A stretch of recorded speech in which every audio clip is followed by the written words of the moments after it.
Hope y'all are having a wonderful Sunday. Excuse me, that is a little loud, so I hope y'all can still hear me. I'll try to speak a little bit louder. Just happy to be here today. I guess I'll go ahead and I'll start with the right side of my entry, which is again, and we'll go through it. So today's date, obviously, is the 9th of February in 2025. Today I was actually kind of feeling a little disappointed in myself, mostly because facing a certain situation, I guess I became a little negative and angry, and it's not a way I want to approach anything. What the Lord has given us and everything He has blessed us with is every reason to be joyous and positive, even when we face those situations. And even if something's unfair, it is important that we face it with grace and understanding. And I took the time, and of course I read my devotional, and it's like I always say, it will always answer your questions, and it will always kind of center you in every situation you were facing.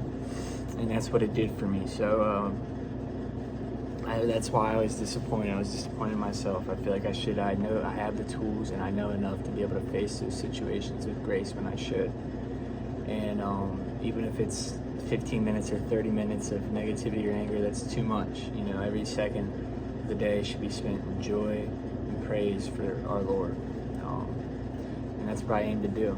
So, what I said I was grateful for today is our Lord and Savior Jesus Christ, a Lord who centers us and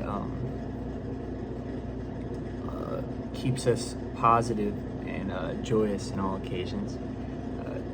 And then a Lord who cares for us always and in more ways than we can count.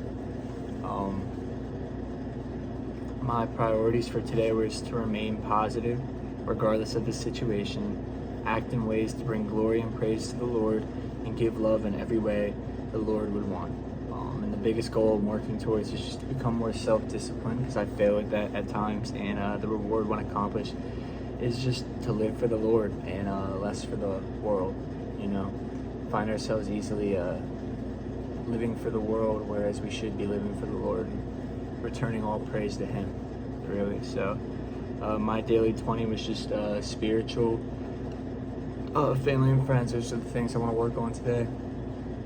As always, spiritual is kind of one of my top goals, priorities, to always remain and to be better. It's just kind of what I would always hope to do, is just strengthen my relationship with the Lord every single day. Sorry for the momentary cut there. It has the video yesterday, at least that shut off as the video yesterday. I'm on a little break at work here. I'm trying to get it in on Sunday. Unfortunately, I had to work, but if I can get in my time with the Bible and do my study and read the Lord's Word, well, that's what I'm going to do. So today, like I said, I'm trying out different formats, obviously. I'm new to this, and will be imperfect. It will be flawed, but as we are as humans, that's kind of the nature of it all. But it is because He was so perfect and so pure that He took that sacrifice and paid the debt for all of us. He saw the sin that we would commit before we were even born, and He still said, I love that person enough to make this sacrifice for them. And there's just something so beautiful about that. And so today I read Samuel's chapter 23 and 24. And today I'm just going to read through the chapters fully. And I'm going to read each chapter, because I read 2 a day. And then I'm going to go through my notes for the one chapter. I usually pick a verse, maybe write notes on that verse, or I'll do a bunch of different notes on different things. Today I chose a verse from each, and I wrote about those. But I'll also talk about more things as we go along. So chapter 23 of Samuel starts verse 1. Then they told David, saying, Behold, the Philistines fight against Keilah, and they rob the threshing floors. Therefore David inquired of the Lord, saying, Shall I go and smite these Philistines? And the Lord said unto David, Go and smite the Philistines and save Keilah. Now, I started to take a break so early, but I already like this so much, because here you have David. He's fleeing from getting killed by the king. And there's this town, this city that's in trouble. And, instead of staying and hiding, he asks the Lord, should I go? And he does, and that could have put him at risk, put him in danger, but he doesn't care. And he has that faith in the Lord, and he just wants to, deliver the Lord's people out. And I think that's just such a beautiful thing. And I think that's like something that we could be called to do as well. You know, no matter if we're in fear or what's afflicting us at that moment, we're called to help. And I think it's important that we do so. Continuing on verse 3. And David's men said unto him, Behold, we are afraid here in Judah. How much more then if we come to Keilah against the armies of the Philistines? And David inquired of the Lord yet again, and the Lord answered him and said, Arise, go down to Keilah, and I will deliver the Philistines into thine hand. So David and his men went to Keilah and fought with the Philistines and brought away their cattle and smote them with a great slaughter. So David saved the inhabitants of Keilah. And it came to pass, when Abiathar the son of Amalek fled to David to Keilah, that he came down with an ephod in his hand. And it was told Saul that David was to come to Keilah, and Saul said, God hath delivered him into mine hand, for he is shut in by entering in a town that hath gates and bars. Now, I did underline this verse just because you have Saul here saying that God delivered David into his hand. But really, it's not the case at all. And that's just kind of that, it's important to see nowadays when you see certain people posting online, celebrities, whatever it is, people will kind of claim that it was kind of God's doing when it's really not. And that's kind of a dangerous thing to step upon. And it's kind of like, well, you got to really watch who you're listening to when doing those things or hearing these things. And it's only through strengthening your personal relationship with the Lord that you can kind of see through things where it's like, are people kind of just using the Lord to their benefit, or are they truly trying to, you know, bring glory and praise to the Lord? And continuing on verse 8, and Saul called all the people together to war to go down to Keilah to besiege David and his men. And David knew that Saul secretly practiced mischief against him, and he said to Abiathar the priest, Bring hither the ephod. Then David said, O Lord, O God of Israel, thy servant hath certainly heard that Saul seeketh to come to Keilah to destroy the city for my sake. Will the men of Keilah deliver me up into his hand? Will Saul come down as thy servant hath heard? O Lord God of Israel, I beseech thee, tell thy servant. And the Lord said, He will come down. Then said David, Will the men of Keilah deliver me and my men in the hand of Saul? And the Lord said, They will deliver thee up. Then David and his men, which were about 600, arose and departed out of Keilah, and went whithersoever that they could. And it was told Saul that David was escaped from Keilah, and he forbade to go forth. Or he forbare to go forth. And David abode in wilderness and strongholds, and remained in mountain in the wilderness of Ziph. And Saul sought him every day, but God delivered him not into his hand. And I underlined the part, and Saul sought him every day, but God delivered him not into his hand. This is very important. And I'm actually going to delve deeper into that because it was the verse I chose. So we'll come back to that just because I already have some notes on that here. And once I get to the end of this chapter, I'll discuss that. So continuing on verse 15, and David saw that Saul was come out to seek his life, and David was in the wilderness of Ziph in a wood. And Jonathan, Saul's son, arose and came into David into the wood, and strengthened his hand in God. And he said unto him, Fear not, for the hand of Saul my father shall not find thee, and thou shalt be king over Israel, and I shall be next unto thee, that also Saul my father knoweth. And I underlined this. It's kind of a foreshadow of the next chapter. We kind of know right already that Saul's not going to be able to kill David. It's not something that's not a part of the Lord's plan, and that's not a part of God's will. That David will be king of Israel, but I like the part at the end, and it's that also my father knoweth. So Saul kind of knows, right? And I think that's why he has so much kindled anger and jealousy as well, because he kind of knows that. And out of selfishness, Saul wants to be king so bad because of the human reward, not because to bring glory to the Lord. And that's kind of the big thing, whereas David and all the actions he does is trying to bring glory to the Lord as we should. And it's also important to mark here that this is Jonathan, this is Saul's son, and he's still continuing this bond, like this strong relationship, because they promised him to each other. And they continue to keep true on that promise, and that shows true faith. It's not just the promises we make to the Lord, promises in general. I mean, the Lord is he's always of his word. Everything he says will and does come true, and it never hasn't, And so when we make promises or we use our word, we have to come true on that as well. And I think that's an important thing to remember. So continuing on verse 18, and they two made a covenant before the Lord, and David abode in the wood, and Jonathan went to his house. Then came up the Ziphites to Saul to Gibeah, saying, Doth not David hide himself with us in strongholds in the wood, in the hill of Hekelah, which is on the south of Jeshimon? Now therefore, O king, come down according to all the desire of thy soul to come down, and our part shall be to deliver him into the king's hand. And Saul said, Blessed be ye of the Lord, for ye have compassion on me. Go, I pray you, prepare yet, and know and see this place where his haunt is, and who hath seen him there. For it is told me that he dealeth very subtly. See therefore, and take knowledge of all the lurking places where he hideth himself, and come ye again to me with the certainty, and I will go with you. And it shall come to pass, if he be in the land, that I will search him out throughout all the thousands of Judah. And they arose and went to Ziph before Saul, but David and his men were in the wilderness of Maon, in the plain on the south of Jeshimon. Saul also and his men went to seek him, and they told David, wherefore he came down into a rock and abode in the wilderness of Maon, where Saul heard that he pursued after David in the wilderness of Maon. And Saul went on this side of the mountain, and David and his men went on that side of the mountain. And David said, Haste to get away for fear of Saul. For Saul and his men compassed David and his men round about to take them. But there came a messenger unto Saul, saying, Haste thee and come, for the Philistines have invaded the land. Wherefore Saul returned from pursuing after David and went against the Philistines. Therefore they called that place, and forgive me, Selah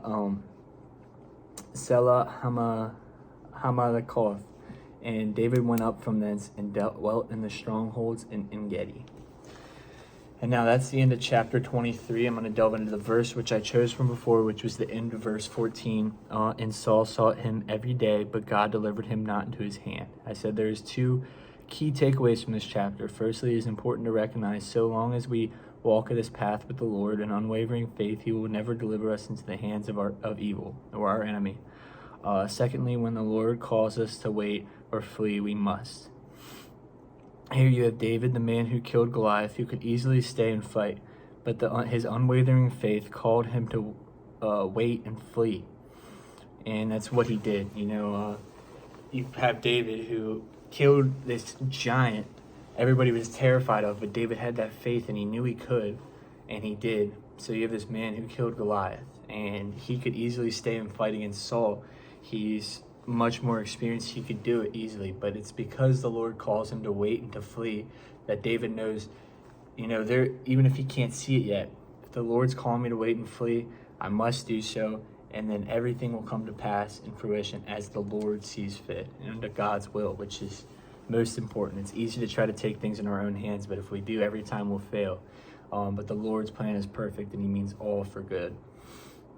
And so with that, I'm going to get here into chapter 24, and I'll read that, and I'm going to do the same with this. So, chapter 24. And it came to pass, when Saul had returned from following the Philistines, that it was told him, saying, Behold, David is in the wilderness of En-gedi.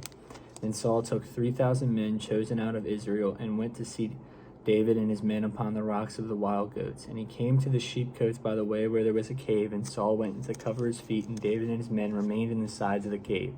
And the men of David said unto him, Behold, the day of which the Lord said unto thee, Behold, I will deliver thine enemy into thine hand, and thou mayest do to him as it shall seem good unto thee. Then David arose and cut off the skirt and Saul's robe privily. And I did underline both those verses simply because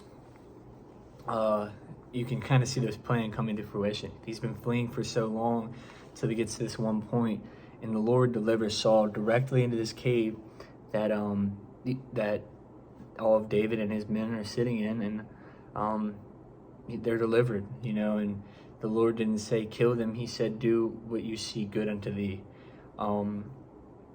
And that's kind of allows us to show the expression of good faith and grace and kindness and humility and compassion in our heart, and we'll kind of see that going deeper into the chapter.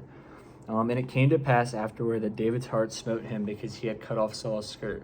And he said unto his men, The Lord forbid that I should do this thing unto my master, the Lord's anointed, to stretch forth mine hand against him, seeing the Lord that he is anointed of the Lord. So David stayed his servants with the swords, and suffered them not to rise against Saul. But Saul rose up out of the cave and went on his way. David also arose afterward and went out of the cave, and cried after Saul, saying, My lord the king. And when Saul looked behind him, David stooped with his face to the earth and bowed himself. And David said to Saul, Wherefore hearest thou men's words, saying, Behold, David seeketh thy hurt. Behold, this day thine eyes have seen how the Lord hath delivered thee today into mine hand in the cave, and some bade to kill thee. But mine eyes spared thee, and I said, I will not put forth mine hand against my Lord, for he is the Lord's anointed. Moreover, my father, see ye the skirt of thy robe in my hand, for in that I cut off the skirt of thy robe and killed thee not. Know thou and see that there is neither evil nor transgression in mine hand, and I have not sinned against thee, yet thou huntest my soul to take it. And this is kind of that, the Lord delivered him and said, do what you see good. But David's this man of unwavering faith, and going forward, he could have killed him, and that's kind of what he's saying. Like, I could have killed you. My men wanted me to kill you, but I don't have this hatred or this anger kindled against you. Like, he's coming to him in humility and still like this sense of faith, like, you're my king, like bowing down to him, like, I'm not going to kill you. I wouldn't do that. I'm not going to sin against you, even though like you've meant to kill me. And that's just kind of this real, it's a beautiful testament. It's like we're going to have enemies throughout our lives, adversaries, you may say. And it's like we can react with that same anger and negativity, or we can react with this love and compassion and grace. And that person, that Lord could be bringing to that person, and know that they might have that negativity. He may be bringing them to you, so you can show them that same compassion and grace that'll deliver them to the Lord. And that's what we're called to do, because we're all, again, it's that sense of like, you can't judge somebody because we know and they might not know. So it's like we have to do our best to be able to help them and to seek the Lord and to know the Lord. And so we continue here on verse 12. The Lord judge between me and thee, and the Lord avenge me of thee, but mine hand shall not be upon thee. As saith the proverb of the ancients, wickedness proceedeth from the wicked, but mine hand shall not be upon thee. After whom is the king of Israel come out? After whom dost thou pursue? After a dead dog, after a flea. The Lord therefore be judge, and judge between me and thee, and see and plead my cause, and deliver me out of thine hand. And it came to pass, when David had made an end of speaking these words unto Saul, that Saul said, Is this thy voice, my son David? And Saul lifted up his voice and wept. And he said to David, Thou art more righteous than I, for thou hast rewarded me good, whereas I have rewarded thee evil. And thou hast showed this day how that thou hast dwelt with me, forasmuch as when the Lord had delivered me into thine hand, thou killedst me not. For if a man find his enemy, will he let him go well away? Wherefore the Lord reward thee good, for thou hast done unto me this day. And now behold, I know well that thou shalt surely be king, and that the kingdom of Israel shall be established in thine hand. Swear now, therefore, unto the Lord, me by the Lord, that thou wilt not cut off my seed after me, and thou wilt not destroy my name out of my father's house. And David swore unto Saul, and Saul went home, but David and his men gat them up unto the hole. And so, you kind of see this whole thing come to fruition, where it's like Saul has this big moment of realization, and like I said before, Saul kind of knew that David was going to be the king. There's this jealousy that kindled, and this anger that was just kindled inside of him. But now you have Saul coming to recognition here, like, even after I did this to you, you didn't kill me, and that's why I did choose the verse 17, which is, and he said to David, Thou art more righteous than I, for thou hast rewarded me good, whereas I have rewarded thee evil. And I said here, this verse is so powerful. In the past few chapters, we see this rage and jealousy that Saul had kindled against David, yet Saul is coming to David in humility and realization of his wrongdoing, that even when he meant David harm, that David still spared his life. The strength and mercy it takes to spare your adversary is an important virtue. Because again, it's like you have Saul coming to him, he's like, you are going to be king. Like, you were right when I was evil to you. Like, you rewarded me good and I was bad, and I feel like Saul kind of has this realization where Saul's now going to take this step, and Saul's going to actually work to be better and actually do so in faith and work for the Lord. And that's kind of just what I was saying before. It's like, it's so easy to, cut ourselves off from our enemy and to maybe want to return that same energy that they're giving us. But at the same time, it's like we know, and we're called to faith to be compassionate and loving and graceful. And that's what we should do even when we're facing somebody that has those feelings towards us, because we might be able to deliver them to the Lord just one person or just planting those seeds. It's like when you're kind of this person that people are able to look to and look for and be like, they're a man of faith, like they're a man of God, or they're a woman of God, or whatever it is. They're a person of faith. And so they look to you and they watch you and they kind of see what you do and how you react to certain situations. And those are the things that just plant little seeds, and they're like, maybe I should try, maybe I should open up the Bible, maybe I should pray, maybe I should, try to strengthen my relationship with the Lord. And, it's like the Lord loves us all. He doesn't want any of us to be separated from him. He doesn't want that for anybody. We're all equal and one under Jesus. And we can never hold this sense of like we're better than somebody else or this or that. It's just that we may be able to know, and we might be able to see him with that sight and with that knowledge and that wisdom that he has granted us. We have to spread that because, some people, it's not necessarily they want to be separated. They're just blind to it. And it's about opening their eyes and maybe opening their hearts a little bit and just allowing that to creep in, and so they can be with the Lord, and one day we can all rejoice up in heaven with the Lord. So with all that said, I hope y'all are having an incredible Sunday, and I just hope that this message meets you all well. Again, if I can just reach even one person, that's all that matters to me. And I pray I can do so. And I'm just so thankful that I even have the courage to, get out here and post these videos and to speak to y'all and whoever's listening on the other side of the phone. Much love to all of you. And I pray that all of you are in good health and good standing. Again, blessed be the Lord. I hope y'all are having a good one. Have a good rest of your day.